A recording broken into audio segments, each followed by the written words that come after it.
Anak-anakku, hentikanlah nak. Fokus kepada masa depanmu. Fokus kepada cita-citamu. Belum tentu pacarmu akan menjadi suamimu nanti. Menjadi istrimu nanti. Belum tentu nak. Bismillahirrahmanirrahim. Assalamualaikum warahmatullahi wabarakatuh. Alhamdulillahirabbil alamin wa bihi nasta'in ala umurid dunya waddin. Asyhadu an la ilaha illallah wahdahu la syarikalah wa asyhadu anna Muhammadan abduhu wa rasuluh, amma ba'd. Alhamdulillah, para pemirsa Ruas TV rahimakumullah. Kembali kita memuji dan bersyukur kepada Allah Subhanahu wa taala, di mana alhamdulillah pada pagi hari ini Allah Subhanahu wa taala masih memberikan kepada kita limpahan nikmat-Nya.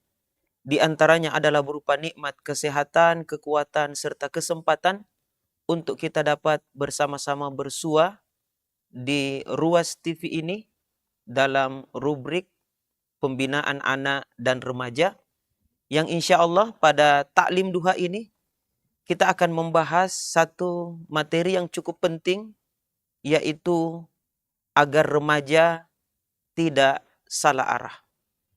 Jamaah sekalian yang sangat berbahagia, kita ketahui remaja kita itu adalah merupakan pilar peradaban.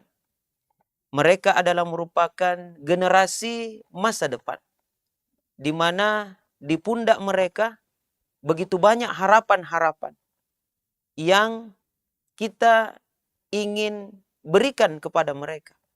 Dan memang peran mereka di masa depan itu sangat banyak dan sangat penting sekali. Oleh karenanya, pembinaan remaja kita harus terus kita galakkan. Harus terus kita tekun untuk membimbing, membina, mengarahkan mereka. Bukan hanya saja dari orang tua, daripada anak tersebut, tetapi juga masyarakat kita. Bahkan sampai kepada bangsa dan negara. Kepentingan terhadap remaja itu sangat-sangat penting sekali. Jamaah sekalian yang sangat berbahagia, kenapa demikian? Ada beberapa pakar yang mendefinisikan, yang mencoba untuk menguak siapakah remaja atau pemuda itu, dan bagaimana penting strategisnya potensi mereka itu. Di antaranya ada yang berpendapat bahwa di setiap kebangkitan, pemudalah pilarnya. Di setiap pemikiran, pemudalah pengibar panji-panjinya. Ada juga yang menyebutkan, jika diibaratkan mentari, maka usia muda sama halnya dengan pukul 12 siang, di mana terik-teriknya matahari itu sangat menyengat. Ketika matahari bersinar paling terang dan paling panas, pemuda mempunyai kekuatan yang lebih secara fisik dan semangat bila dibandingkan dengan anak kecil atau orang tua jompo. Ada pula yang menyebutkan sejatinya para pemuda lah menjadi tulang punggung utama sebuah perubahan. Para pemuda lah sebagai pundak kebangkitan sebuah peradaban. Sejarah mencatat semangat darah merah kaum muda lah yang menjadi energi sebuah kebangkitan atau penaklukan wilayah-wilayah. Ada juga yang menyebutkan pemuda adalah kekuatan inspirasi, kreativitas, ledakan ruhiyah, ketegaran, kesegaran, energik, karya besar, dan penopang peradaban Islam. Dari serentetan pendapat menyangkut tentang siapa sebenarnya dan bagaimana peran strategis daripada remaja atau pemuda itu, maka dapat disimpulkan bahwasanya mereka memiliki begitu banyak peran dan tanggung jawab di masa depan. Dan kita inginkanlah generasi ke depan, terutama anak-anak remaja kita yang nantinya mereka akan berperan di masa depan, itu mereka adalah merupakan generasi terbaik. Siapakah generasi terbaik itu? Allah Subhanahu wa taala berfirman di dalam Quran surah Al-Maidah, surah kelima di ayat ke-54. Ya ayyuhalladzina amanu may yartadda minkum an dinihi fasawfa ya'tillahu biqaumin yuhibbuhum wa yuhibbunahu Azillatin 'alal mu'minin, a'izzatin 'alal kafirin. Yujahiduna fi sabilillahi wa la yakhafuna laumata laim. Dzalika fadlullahi yu'tihi may yasha wallahu wasi'un alim. Wahai orang-orang yang beriman, barang siapa di antara kamu yang murtad dari agamanya, maka kelak Allah akan mendatangkan suatu kaum yang Allah mencintai mereka dan mereka pun mencintainya. Yang bersikap lemah lembut terhadap orang-orang mukmin, yang bersikap keras terhadap orang-orang kafir, yang berjihad di jalan Allah dan yang tidak takut kepada celaan orang-orang yang suka mencela. Itulah karunia Allah diberikannya kepada siapa yang dikehendakinya, dan Allah maha luas pemberiannya, lagi maha mengetahui. Para pemirsa Ruas TV rahimakumullah. Di sini kita akan menyebutkan beberapa peran pemuda itu di masa depan. Di antaranya adalah pemuda yang merupakan remaja hari ini. Mereka adalah merupakan generasi penerus. Ini yang posisi strategis mereka. Mereka akan meneruskan keluarga kita. Anak-anak kita lah yang akan meneruskan keluarga kita. Di dunia ini kita tidak lama, kita akan meninggalkan dunia ini. Yang akan melanjutkan keluarga kita adalah anak-anak kita. Siapakah mereka itu? Mereka akan tumbuh kembang dari anak-anak menjadi remaja, menjadi pemuda, menjadi dewasa. Itulah mereka. Maka didik, bimbing, bina mereka dengan baik agar mereka tidak salah arah. Bayangkan kalau 4 anak kita rusak semuanya. Bagaimana bisa mereka melanjutkan kelanjutan daripada keluarga dan keturunan kita.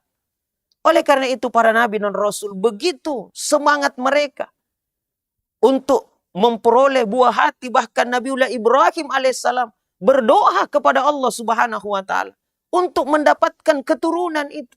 Rabbi habli minas salihin, bahkan berdoa untuk mendapatkan keturunan yang saleh.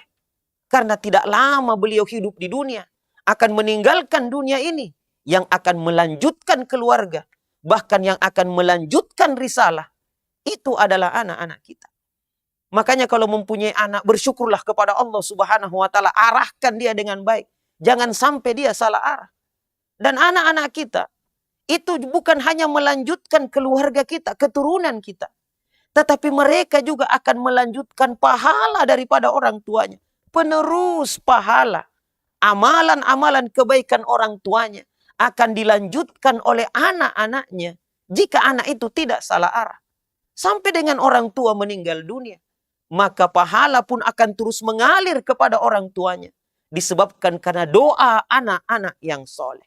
Masyarakat kita, hari ini mungkin lingkungan kita, alhamdulillah lingkungan yang baik.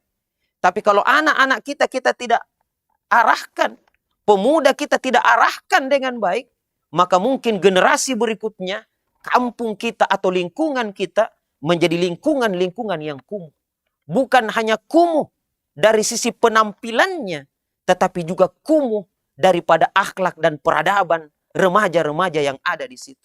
Bayangkan kalau lingkungan kita hari ini rajin taat ibadah kepada Allah, tapi kita tidak bina pemuda kita tidak bina remaja kita, maka boleh jadi generasi berikutnya justru kampung kita menjadi kampung narkoba, kampung tawuran, dan lain sebagainya. Kita tidak inginkan jamaah sekalian. Bangsa dan negara juga menggelontorkan dana untuk mendidik generasi muda kita. Generasi yang akan datang. Bahkan APBN, APBD, berdasarkan undang-undang itu, memang menyiapkan itu 20% daripada anggaran itu adalah untuk pendidikan. Untuk apa? Untuk mencerdaskan kehidupan bangsa. Mencetak manusia-manusia yang beriman, bertakwa, berakhlak mulia. Dan juga berilmu pengetahuan. Kenapa?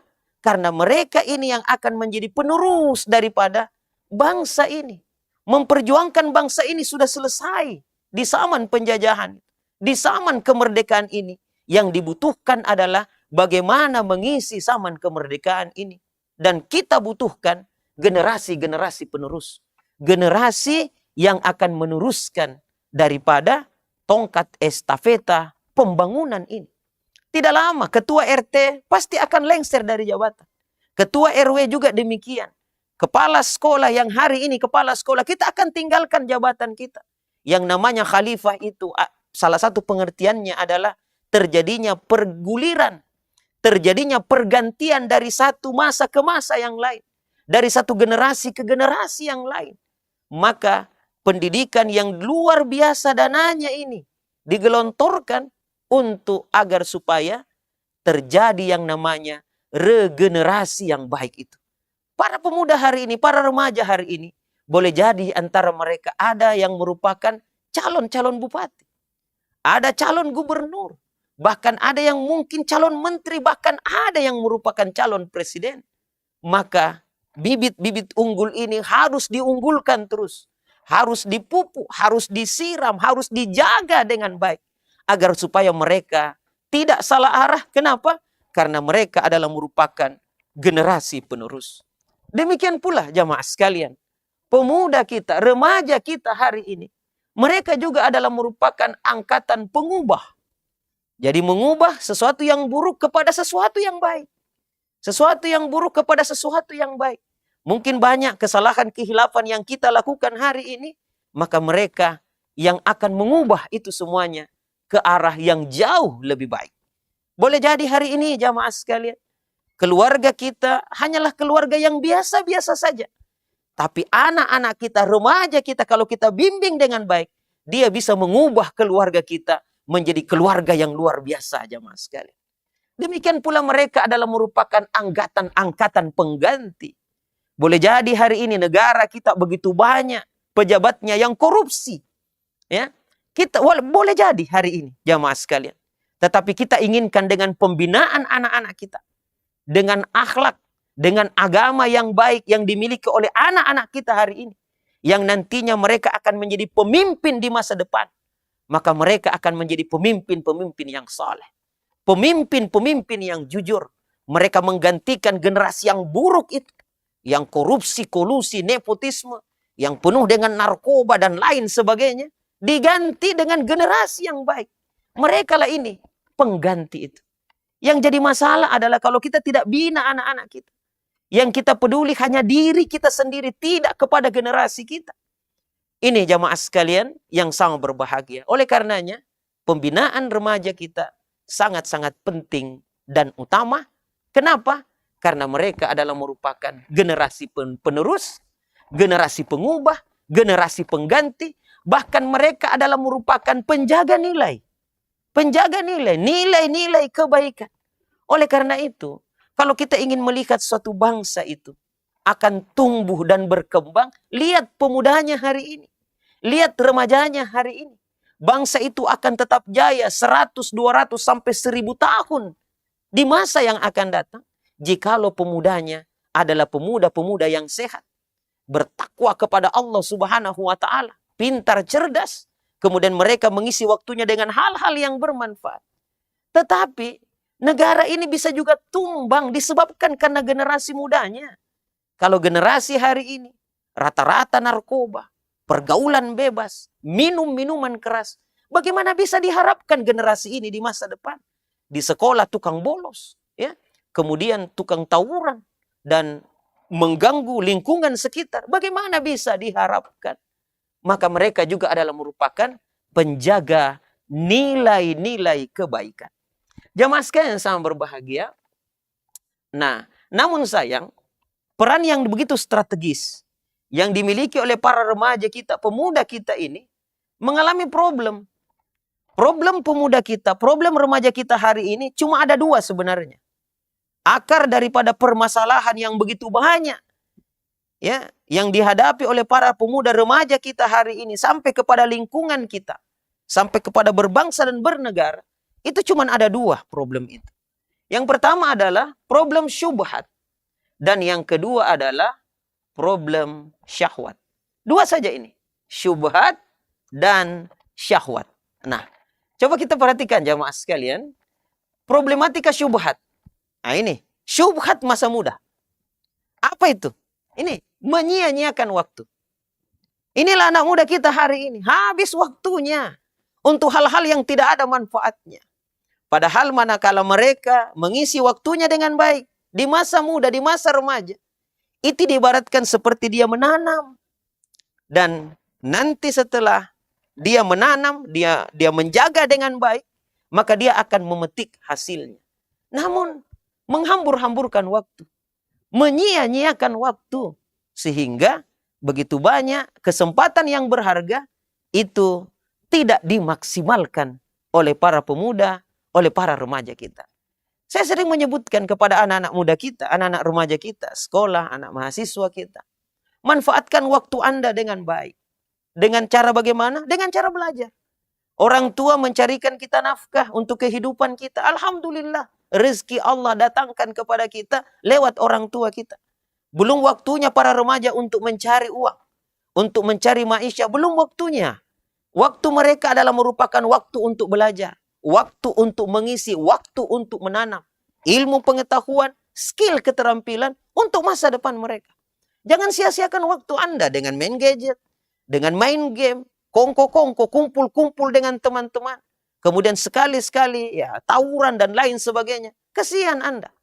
Kenapa jamaah sekalian? Saya sering menyebutkan ya, sedikit waktu yang kalian habiskan untuk menuntut ilmu, kalian akan rasakan manfaatnya jauh lebih panjang daripada waktu yang kalian habiskan untuk menuntut ilmu.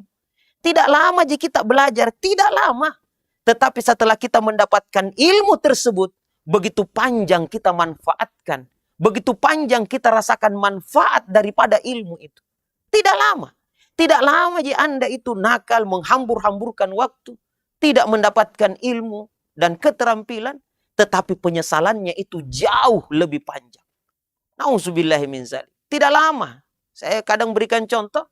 Tidak lama kita belajar naik sepeda. Tidak lama. Jatuh bangun, jatuh bangun. Tapi setelah kita tahu naik sepeda, berapa lama kita rasakan manfaatnya. 1 minggu kita berdarah-darah karena belajar. 1 minggu. Jatuh bangun, berdarah lagi. Tapi kita semangat. Kenapa teman saya bisa, saya tidak?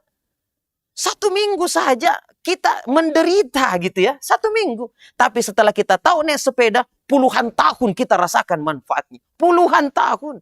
Sebab belajar naik sepeda itu, yang paling beratnya itu adalah menjaga keseimbangan di atas sepeda itu. Itu yang paling berat. Tapi kalau kita sudah mampu menjaga keseimbangan, semua jenis sepeda mampu untuk kita kendarai jamaah sekalian.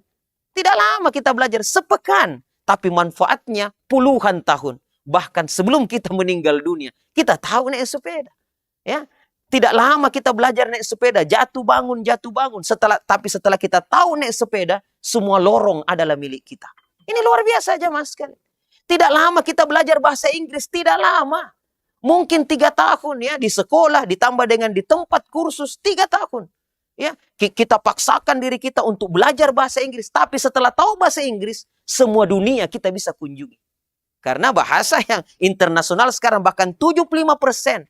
Bahasa yang ada di dunia adalah mempergunakan bahasa Inggris. Bahkan anak-anakku para remaja, kalian bisa lanjutkan pendidikan bukan di negara kita. Yang berbayar ini, kalian bisa berangkat ke Saudi. Bisa berangkat ke Jerman, ke Australia. Lanjutkan S1, S2, S3 di sana. Dengan program apa? Dengan program beasiswa. Cuma syaratnya apa? Harus kuat TOEFL-nya misalnya ya. Harus kuat bahasa Inggrisnya. Tidak lama. Tidak lama Ananda ini belajar bahasa Arab di Stiba atau di kampus-kampus agama, di pesantren. Tidak lama kalian belajar bahasa Arab. Cuma 4 tahun misalnya belajar bahasa Arab. Memang berat mengi'rab, bagaimana menghafal kosakata dan lain sebagainya. Memang berat, tapi tidak lama, cuma 4 tahun. Tapi setelah tahu bahasa Arab, semua kitab kalian bisa baca. Mulai dari kitab Gundul Botak sampai kitab Gondrong sekalipun, kalian bisa baca. Karya-karya para ulama yang demikian agung, demikian besar, kalian bisa baca, bayangkan itu. Tidak lama, cuma 4 tahun. Tapi 4 tahun kalian habiskan untuk narkoba, untuk pergaulan bebas dan lain sebagainya. Bahkan di DO dari kampus, nilainya pun rendah. Penyesalannya itu akan panjang. Jangan kalian menyia-nyiakan waktu kalian. Karena ini problem syubhat para pemuda kita. Apalagi muncul istilah begini. Nikmati masa muda. Mumpung masih muda puas-puaskan. Kalau sudah tua tinggal tobatnya. Kalau ada anak remaja rajin sholat ke masjid, diejek dengan temannya. Cepat sekali kau tobat, dek. Ya, cepat sekali kau jangan sampai lewat ke surga. Bayangkan itu ya. Dianggap bahwa sholat itu hanya milik orang-orang tua renta. Yang nanti besok sudah meninggal dunia. Nauzubillah min zalik. Makanya para pemuda remaja saya ingatkan kepada kalian, kalian generasi terbaik, nak. Bahkan kalian itu mendapatkan predikat yang cukup tinggi nanti di akhirat. Para pemuda remaja kita. Dalam salah satu riwayat Rasulullah menyebutkan ya, sab'atun, ada 7 golongan yang nanti di hari kiamat kelak itu akan mendapatkan naungan di mana tidak ada naungan pada saat itu kecuali naungan Allah Subhanahu wa taala. Manusia didirikan pada saat berdiri semuanya, dibangkitkan dari kuburnya, berdiri di padang mahsyar, menunggu hari perhitungan itu. Matahari didekatkan di atas kepala karena keringat yang deras yang mengucur berdasarkan dosa masing-masing. Itu ada yang sampai menggenangi tumitnya, dengkulnya, bahkan ada yang sampai hampir tenggelam dengan keringatnya. Namun ada 7 golongan yang mendapatkan naungan di mana tidak ada naungan pada saat itu kecuali naungan Allah Subhanahu wa taala. Siapakah 7 golongan itu? Salah satunya adalah syabun nasya'a fi ibadati rabbi. Pemuda yang tumbuh kembang dalam ibadah kepada Allah. Pemuda disebutkan, bukan nenek-nenek, bukan orang tua, pemuda. Kenapa mereka mempunyai privilege, keutamaan itu? Karena kalau sudah tua, tidak ada jalan lain kecuali taubat. Bayangkan kalau nenek-nenek balap-balapan liar, masih balap-balapan liar. Atau nenek-nenek narkoba. Ya. Satu kali narkoba, langsung mati barangkali. Atau pergaulan bebas. Nauzubillah min dzalik. Tapi yang lakukan ini siapa? Para pemuda. Yang rajin datang ke masjid. Kalau orang tua itu wajar itu. Karena memang sudah waktunya. Tapi kalau anak muda rajin ke masjid, itu baru luar biasa. Baru luar biasa. Makanya disebut syabun nasya'a fi ibadati rabbi. Pemuda yang tumbuh kembang dalam ibadah kepada Allah. Di masa muda kalian taat ibadah kepada Allah. Maka di masa tua, maka ibadah itu yang akan menjaga kita. Kenapa? Karena itu sudah sering kita lakukan. Jangan sia-siakan masa muda kalian. Ya, jangan sampai kalian sama dengan istilah itu. Muda foya-foya, tua kaya raya, mati masuk surga. Tidak ada istilah itu jamaah sekalian. Nikmati masa muda katanya. Karena masa muda itu sangat sempit sekali. Nikmati saja. Dengan maksiat ini kita jauhi. Justru kita nikmati masa muda, masa remaja kita dengan belajar, dengan taat ibadah kepada Allah, berbakti kepada kedua orang tua. Karena yakinlah di masa depan kalian calon pemimpin. Kalian calon kepala rumah tangga. Kalian akan memiliki juga nanti anak-anak yang kalian akan menjadi contoh daripada mereka semuanya itu. Apalagi syubhat masa muda. Nih, jahil bodoh. Hah, ini masa muda. Kemudian apa lagi? Disorientasi hidup, gamang. Tidak tahu apa cita-citanya. Saya banyak bertanya kepada anak SMK kelas 3, anak SMA kelas 3. Apa cita-citamu, nak? Mau jadi apa ke depan? Nanti kalau tamat dari SMK, SMA, nak, kamu lanjut kemana? Dia bilang, saya tidak tahu, Pak. Apa cita-citamu? Ya, saya ini seperti air yang mengalir saja. Ya, saya bilang, hati-hati, nak. Air mengalir itu 2 tempatnya. Ya, ada yang langsung ke laut, ada yang langsung ke got. Ya, yang mana yang kamu pilih? Ya, jangan gamang. Harus kita tahu apa orientasi kita. Jangan sampai juga salah memilih jurusan sebab 12 tahun itu memang dasar pendidikan di negara kita. Tapi setelah selesai dari 12 tahun kita belajar dari SD kelas 1 sampai SMA, SMK kelas 3, maka setelah itu kitalah yang memilih masa depan kita. Jurusan mana yang kita pilih? Fakultas mana yang kita pilih? Kenapa? Karena itu yang akan menunjukkan arah kita ke depan. Bayangkan kalau kalian tidak tahu kemana tujuannya. Sama ibaratnya kalau kita ya, ini minta maaf ini, mau berangkat ke satu daerah misalnya. Kita ingin berangkat ke Palopo misalnya, salah satu daerah di Sulawesi Selatan. Kita ingin berangkat, maka kita harus naik bis yang arahnya memang ke Palopo. Bayangkan kalau kita ingin ke Palopo, lantas ambil bis yang arahnya ke Selayar. Nah gitu. Ya, jauh sekali itu. Memang kalian akan sampai juga, tetapi lama. Makan waktu, tenaga, biaya, lantas salah arah lagi. Harus jelas. Kalian kalau ingin masuk ke fakultas kedokteran, ingin jadi dokter, cita-cita jadi dokter, maka kalian harus ambil kendaraan yang mampu mengarahkan Anda untuk cepat sampai kepada tujuan. Maka kalau ingin jadi dokter, masuk di fakultas kedokteran. Ada mahasiswa saya, itu jurusan manajemen. Ya, saya tanya, semester 1, apa sebenarnya cita-citamu? Dia bilang, saya ingin jadi dokter, Pak. Saya bilang, di mana ketemunya, nak? Ya, bayangkan ingin jadi dokter, masuk manajemen. Ya, di mana ketemunya? Kalau ingin jadi dokter, maka masuklah di fakultas itu. Nah, itu ya. Jadi disorientasi hidup, gamang gitu ya. Tidak tahu mau kemana diarahkan arah dan tujuan daripada hidup ini. Nah, kemudian apa lagi? Ini syubhat juga, krisis jati diri. Ini juga anak-anak remaja kita ya. Terlalu nyaman di zona yang nyaman, comfort zone. Kemudian apa lagi? Apatis, pragmatis, dan bersekat-sekat, berpecah-pecah. Nah, jamaah sekalian, ini problematika syubhat. Sekarang kita masuk syahwat. Ini lebih parah lagi, anak-anak remaja kita. Pada pertemuan terdahulu kita sudah menjelaskan bahwa anak remaja kita itu kan berkembang organ-organ genitalnya. Sehingga pada laki-laki spermanya berkembang, pada perempuan ovumnya. Sehingga secara psikis kejiwaan ada ketertarikan kepada lawan jenis. Nah, inilah menimbulkan berbagai macam problematika syahwat. Kalau tidak terarah anak-anak, muncullah berbagai macam problematika syahwat. Apa itu? Nih, pergaulan bebas. Ya, laki-laki dan perempuan bebas bergaul. Ya, apalagi kalau sudah beranjak remaja, sudah ada keinginan senang kepada lawan jenis. Ya, pergaulan bebas. Ya, bahkan bukan lagi sekarang kepada berlawanan jenis, berlainan jenis, tetapi juga kepada sesama jenis. Nauzubillah min zalik. Ini jamaah sekalian. Ini yang perlu untuk kita perhatikan baik-baik remaja kita. Ini pergaulan bebas ini. Yang dapat menghancurkan generasi kita. Termasuk keluarga kita. Apalagi narkoba, miras.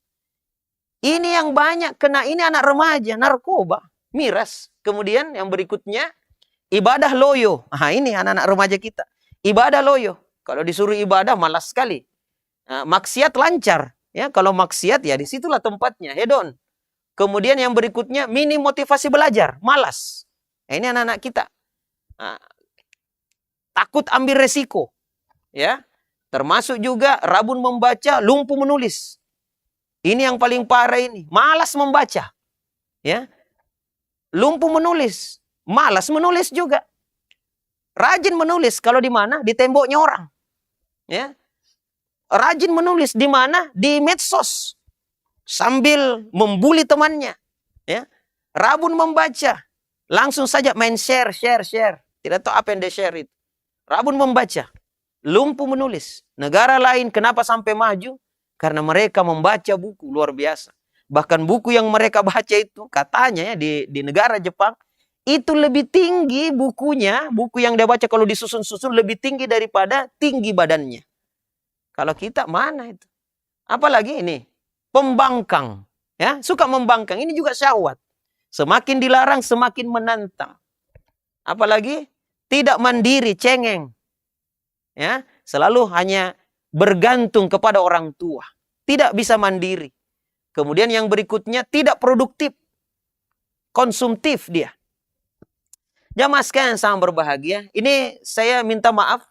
Kita akan tampilkan beberapa cuplikan gambar ya yang menunjukkan efek dampak daripada problem syubhat dan syahwat itu yang melahirkan generasi yang buruk. Allah Subhanahu wa taala berfirman, "Fa khalafa min ba'dihim khalfun adaa'us shalah wattaba'u syahwat fasawfa yalqauna ghayya." Maka datanglah sesudah mereka pengganti yang jelek. Nauzubillah min zalik. Siapakah pengganti yang jelek itu? Yang menyia-nyiakan salat dan memperturutkan hawa nafsunya, maka mereka kelak akan menemui kesesatan. Inilah generasi yang buruk. Yang dihasilkan daripada dua tadi itu, syubhat dan syahwat. Ditambah dengan ketidakpedulian kita sebagai orang tua dalam membimbing, mengarahkan mereka. Akhirnya mereka salah arah. Nah, ini contoh-contohnya, ini minta maaf. Yang pertama adalah penyalahgunaan obat-obatan terlarang. Jamaah sekalian yang sangat berbahagia, penyalahgunaan obat-obatan terlarang. Ini kesiannya anak-anak kita kalau begini, ya. Minuman keras ditambah dengan penyalahgunaan obat-obatan terlarang. Nih, narkoba sangat berbahaya. Kenapa? Karena dia memiliki 3 sifat jahat. Maka pantas kalau narkoba memang dijadikan sebagai salah satu di antara 3 musuh negara kita. 3 musuh negara adalah korupsi, kemudian narkoba, kemudian teroris. Salah satu di antara tiga ini adalah narkoba. Kenapa narkoba ini? Karena narkoba ini sangat berbahaya. Memiliki tiga sifat jahat. Tiga sifat jahat. Makanya para orang tua, perhatikanlah anak-anak kita, pergaulan mereka. Dan anak-anak remajaku, sadarilah nak, kalian ini calon pemimpin di masa depan. Jangan kalian hancurkan masa depan kalian dengan narkoba ini. Narkoba, nak. Bagaimana tiga sifat jahat daripada narkoba? Bahkan kekhasan narkoba. Yang pertama habitual. Yang kedua adiktif. Dan yang ketiga toleran. Dan ujung-ujung semuanya adalah kematian. Hanya tiga tempat bagi orang yang narkoba itu. Di mana itu? Kalau bukan di rumah sakit, di penjara. Kalau bukan di penjara, di kuburan. Cuma tiga tempat itu. Jadi bagaimana kita memikirkan masa depan kita kalau kita dihantui dengan tiga tempat tersebut? Na'udzubillah min zalik. Habitual. Bagaimana habitual itu? Terbiasa, akrab, familiar dengan narkoba. Ya, ada teman, ya habitual dulu. Kebiasaan. Anda pusing kepala ya dari kampus. Iya, banyak sekali tugas. Di rumah, wah dimarahi orang tua. Supaya Anda tenang, ya, minumlah ini. Isaplah ini. Ya, kalau Anda isap ini, maka Anda akan fly to the sky, ya. Terbang mengawang-awang. Maka mulailah dicoba-coba karena anak remaja itu suka coba-coba. Ya, semakin dilarang semakin menantang. Akhirnya dia mencoba. Karena mencoba terbiasa. Karena terbiasa dia sudah akrab dan familiar dengan itu. Ya, apa yang terjadi? Ingin selalu bertemu. Enak satu hari, hilang lagi efeknya, cari lagi, cari lagi, cari lagi. Dan itu mencari mungkin awalnya gratis, tapi besok sudah berbayar. Dan bayarannya semakin tinggi, dosisnya semakin naik. Mencari dan sangat membutuhkan. Akhirnya suggest relapse, terus pakai. Kalau terus pakai, kehilangan itu akan sakau. Dan ujung daripada sakau apa? Ini bunuh diri. Boleh jadi bisa kena penyakit berbahaya. Bisa sampai kepada OD. Apa itu OD? Overdosis. Itu dari habitual. Hanya coba-coba dulu. Kemudian dia akrab. Setelah itu familiar. Dan ingin terus mencoba. Adiktif. Kalau sudah adiktif itu tidak dapat lagi berpisah. Dan bila berpisah akan timbul rasa sakit yang sangat. Ini dikenal dengan nama sakau. Memakai lagi jadi pemadat. Tidak mau memakai maka boleh jadi bisa bunuh diri. Karena inginkan terus. Maka jangan heran kalau ada artis yang sudah ditangkap gara-gara narkoba. Setelah keluar dari penjara, rehabilitasi, kok ditangkap lagi? Setelah keluar lagi, kok ditangkap lagi? Karena sudah adiktif. Tidak bisa lagi berpisah. Awalnya dari mana? Awalnya dari coba-coba. Awalnya dari gratis. Setengah mati Anda keluar daripada jeratan narkoba. Yang masalah kalau sudah toleran. Toleran itu tubuh menuntut dosis naik terus. Ya, ujung-ujungnya ini overdosis. Jamaah sekalian. Dan ketiga hal ini jiwa rusak. Sifat dan sikap mental dan moral jadi buruk. Hancur ini anak-anak yang sudah begini kesian. Nauzubillah min zalik. Apa yang terjadi akan malas, bodoh, miskin, jahat. Malas, tidak mau kerja, apalagi mau dikerja. Tidak mampu lagi otaknya itu menahan itu semuanya. Kemudian bodoh. Pandangannya kosong.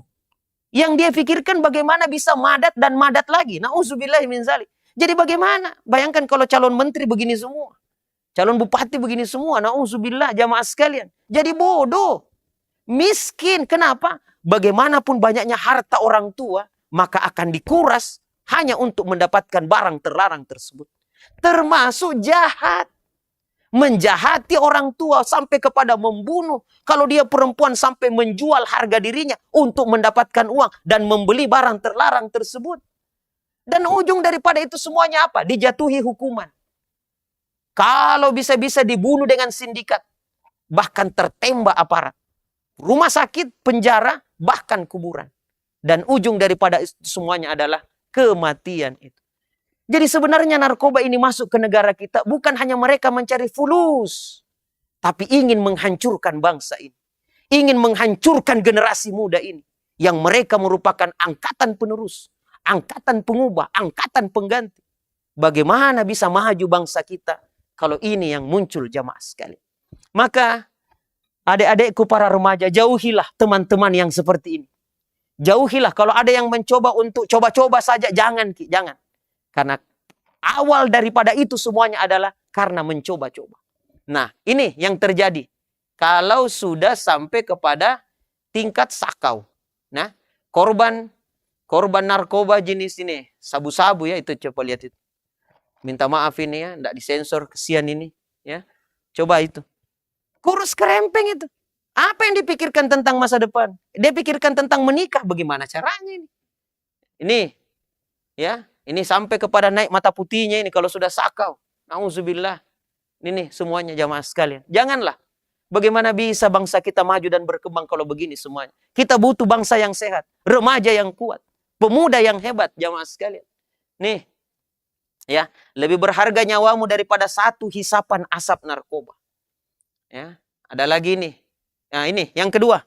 Yang kedua adalah pergaulan bebas. Nah, ini nafsu syahwat yang bergelora. Ya. Nih, pergaulan bebas ini, minta maaf ya, ini gambar-gambarnya. Siklus hitam pacaran.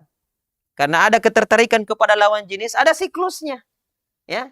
Pertama indohoi, ya. Ya, pegang-pegangan, peluk-pelukan, cium-ciuman, mesra-mesraan. Bahkan laki-lakinya mengatakan, aku tak dapat hidup tanpamu. Luar biasa itu. Ya, gombalan yang luar biasa. Ya, yang perempuan juga mengatakan, dunia ini selebar daun kelor. Hanya engkau laki-laki yang saya sangat cintai di dunia. Ya, apa ujung daripada indohoi macam begini? Yang muncul berikutnya adalah kebablasan hamil. Hamil. Hamil di luar nikah. Dan kalau sudah hamil di luar nikah, laki-lakinya pun akan pergi dan berlalu. Yang ditinggal adalah perempuan. Laporlah dengan orang tua. Hamil kak, ma. Siapa nak? Sudah pergi laki-lakinya. Apa yang dilakukan? Aborsi anak. Diaborsi. Beberapa bulan yang lalu ditemukan satu klinik. Itu klinik aborsi. Ditemukan di klosetnya sampai ratusan itu, kesian itu. Orok bayi. Nauzubillah min zalik. Aborsi jamaah sekalian. Dianggap itu pergaulan bebas ini tidak menimbulkan banyak masalah. Banyak masalah yang ditimbulkan. Dan kalau tidak laki-lakinya mau bertanggung jawab, ini yang terjadi. MBA, married by accident. Ya. Ya, bulan ini ada undangan menikah, bulan depan ada undangan akikah. Bayangkan itu. Ya.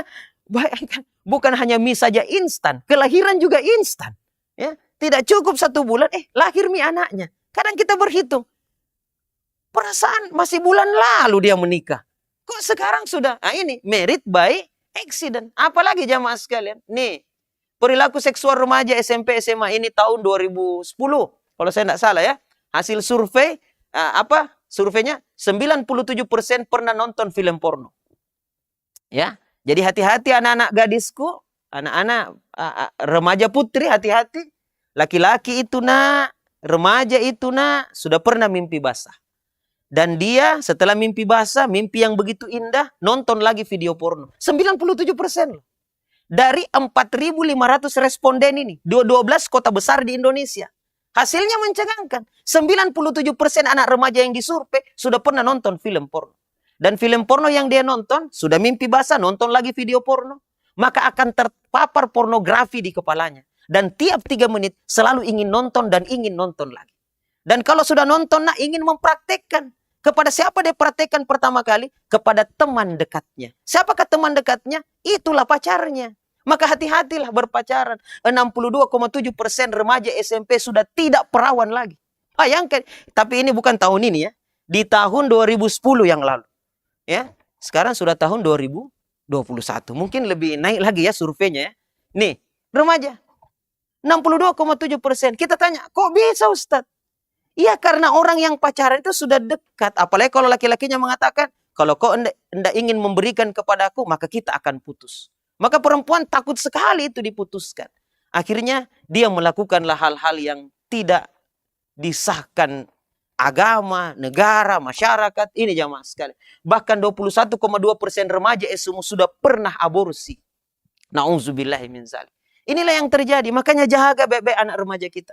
Terutama yang pacaran ini ya. Anak-anakku, hentikanlah nak fokus kepada masa depanmu, fokus kepada cita-citamu. Belum tentu pacarmu akan menjadi suamimu nanti, menjadi istrimu nanti. Belum tentu, nak. Ada yang pacaran 7 kali gonta-ganti, itu bukan jadi pasangannya.